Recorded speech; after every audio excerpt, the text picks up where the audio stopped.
ನಮಸ್ಕಾರ ನ್ಯೂಸ್ ಫಸ್ಟ್ಗೆ ಸ್ವಾಗತ. ನಾನು ಉಷಾ. ಕಾಕ್ರೋಚ್ ಕಾಕ್ರೋಚ್ ಕಾಕ್ರೋಚ್ ಈಗ ಎಲ್ಲಿ ನೋಡಿದ್ರು ಕಾಕ್ರೋಚ್ದೇ ಸುದ್ದಿ. ನಿಮಗೆ ಕಾಕ್ರೋಚ್ ಅಂದರೆ ಇಷ್ಟನಾ?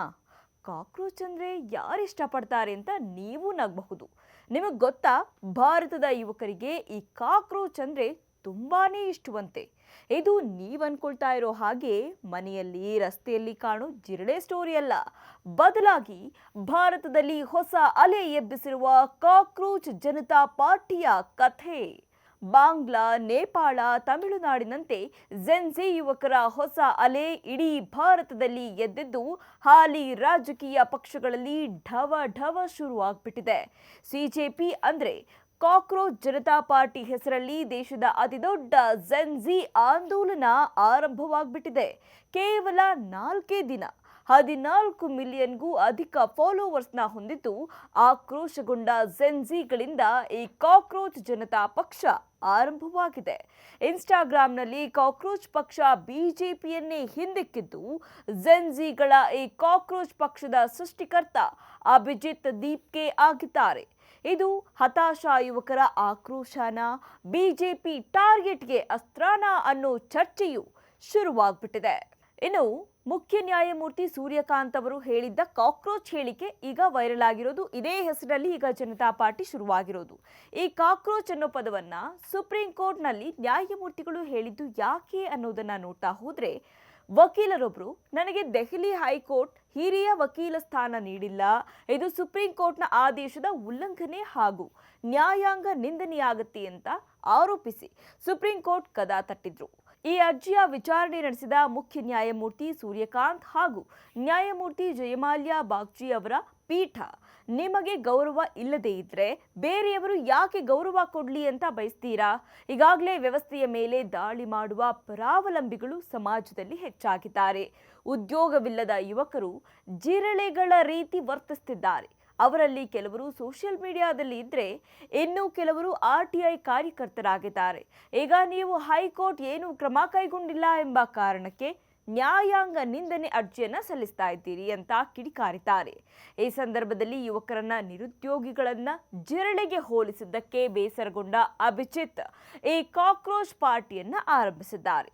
ಬಳಿಕ ಸುಪ್ರೀಂ ಕೋರ್ಟ್ನ ಮುಖ್ಯ ನ್ಯಾಯಮೂರ್ತಿ ಸೂರ್ಯಕಾಂತ್ ತಾನು ಆ ಪದ ಬಳಸಿದ್ದು ಯಾಕೆ ಅಂತ ಹಾಗೂ ಅವರ ಪ್ರಕಾರ ಅದರ ಅರ್ಥ ಏನು ಅನ್ನೋದನ್ನ ವಿವರಿಸಿ ಸ್ಪಷ್ಟನೆ ನೀಡಿದ್ದಾರೆ. ಇನ್ನು ಈ ಆಂದೋಲನ ನೀಟ್ ವಿವಾದದ ಬಳಿಕ ಶುರುವಾಗಿದೆ ಅಂತಾನು ಹೇಳಲಾಗ್ತಾ ಇದೆ. ಸುಮಾರು 2 ಮಿಲಿಯನ್ ವಿದ್ಯಾರ್ಥಿಗಳು ಬರೆದಿದ್ದ ನೀಟ್ UG ವೈದ್ಯಕೀಯ ಪ್ರವೇಶ ಪರೀಕ್ಷೆಯನ್ನ ರಾಷ್ಟ್ರೀಯ ಪರೀಕ್ಷಾ ಸಂಸ್ಥೆ ಹಠಾತ್ ರದ್ದುಗೊಳಿಸಿದೆ. ವಾಟ್ಸ್ಆಪ್ ಮೂಲಕ ದೊಡ್ಡ ಮಟ್ಟದ ಪ್ರಶ್ನೆ ಪತ್ರಿಕೆ ಸೋರಿಕೆಯಾಗಿರೋ ಆರೋಪದ ಹಿನ್ನೆಲೆ CBI ತನಿಖೆ ಶುರುವಾಗಿದೆ. ಜೂನ್ 21ರಂದು ಮರು ಪರೀಕ್ಷೆ ಬರೀಬೇಕಾಗಿದ್ದ ಪರಿಸ್ಥಿತಿ ಇದೆ.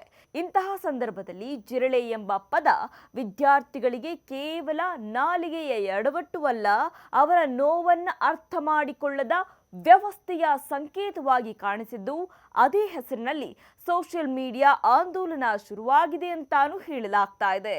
ಭಾರತ ದೇಶದಲ್ಲಿನ ಜೆನ್ಜಿಗಳಿಂದ ಸಿಜೆಪಿಗೆ ಭಾರಿ ಬೆಂಬಲವಾಗ್ತಾ ಇದೆ ಅಂತ ಹೇಳಲಾಗ್ತಾ ಇದೆ. ಕಾಂಗ್ರೆಸ್, TMC ಸೇರಿ ವಿಪಕ್ಷಗಳಿಂದ ಕಾಕ್ರೋಚ್ ಜನತಾ ಪಾರ್ಟಿಗೆ ಬೆಂಬಲವಿದ್ದು ಕೇವಲ 4 ದಿನದ ಒಳಗೆ 14 ಮಿಲಿಯನ್ಗೂ ಅಧಿಕ ಫಾಲೋವರ್ಸ್ನ ಗಳಿಸಿದೆ. ಅಭಿಜಿತ್ ದೀಪ್ಕೆ ಎಂಬಾತ ಬೋಸ್ಟನ್ನಲ್ಲಿ ಉದ್ಯೋಗ ಹುಡುಕ್ತಾ ಇದ್ರು.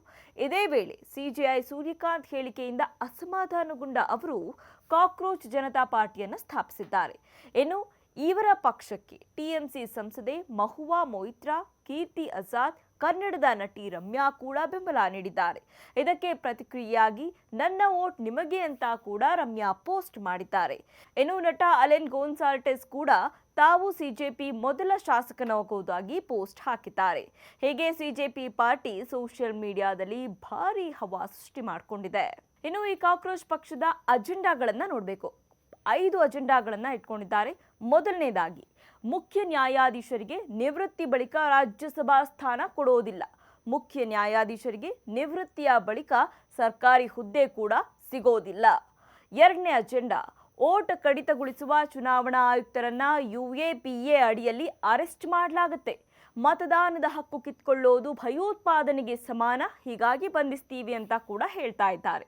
ಇನ್ನು 3ನೇ ಅಜೆಂಡಾ, ಮಹಿಳೆಯರಿಗೆ 33% ಅಲ್ಲ 50% ಮೀಸಲಾತಿ ನೀಡ್ತೀವಿ ಅಂತ ಹೇಳಿದ್ದಾರೆ.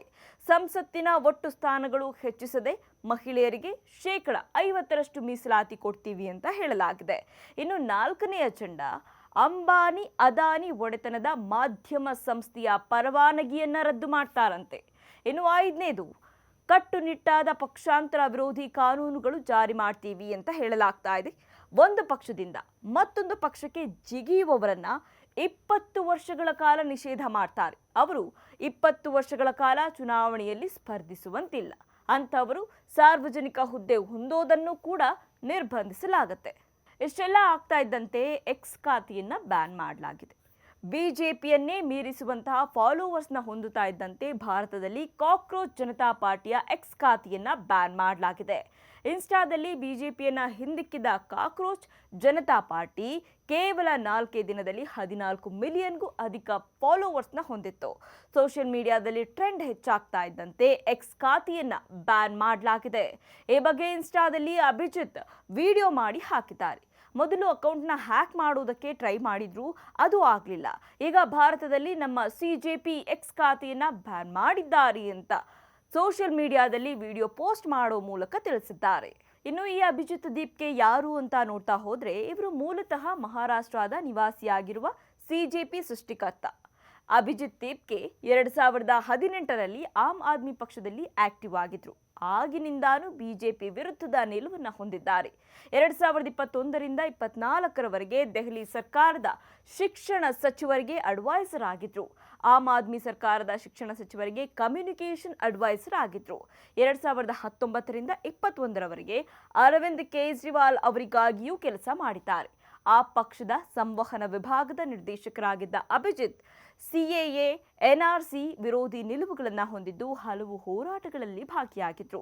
ಕಾಶ್ಮೀರದ ಆರ್ಟಿಕಲ್ 370 ತೆಗೆದಿದ್ದಕ್ಕೆ ಬಿಜೆಪಿ ಸರ್ಕಾರದ ವಿರುದ್ಧ ಪ್ರತಿಭಟನೆ ಮಾಡಿದ್ರು. 2019ರಲ್ಲಿ ಕಾಶ್ಮೀರದ ವಿಚಾರವಾಗಿ ಪ್ರಚೋದನಕಾರಿ ಹೇಳಿಕೆ ನೀಡಿದ್ದ ಆರೋಪವೂ ಇವರ ಮೇಲಿದೆ. ಕಾಶ್ಮೀರದ ಬಗ್ಗೆ ತಪ್ಪು ಮಾಹಿತಿ ಹರಡಿದ ಆರೋಪದಲ್ಲಿ ಇವರ ವಿರುದ್ಧ ಕೇಸ್ ಕೂಡ ದಾಖಲಾಗಿತ್ತು. ಒಟ್ನಲ್ಲಿ ಭಾರತದಲ್ಲೂ ಝೆನ್ಜಿ ಅಲೆ ಶುರುವಾಗಿದೆ. ಇದು ಉಳಿದ ರಾಜಕೀಯ ಪಕ್ಷಗಳಿಗೆ, ರಾಜಕೀಯ ನಾಯಕರಿಗೆ ಮಣ್ಣು ಮುಕ್ಕಿಸುವ ಲಕ್ಷಣಗಳಂತೂ ಕಾಣ್ತಾ ಇದೆ. ಅಲೆಗೆ ಬ್ರೇಕ್ ಹಾಕೋದಕ್ಕೆ ಕಸರತ್ತು ಕೂಡ ಆರಂಭವಾಗಿದೆ.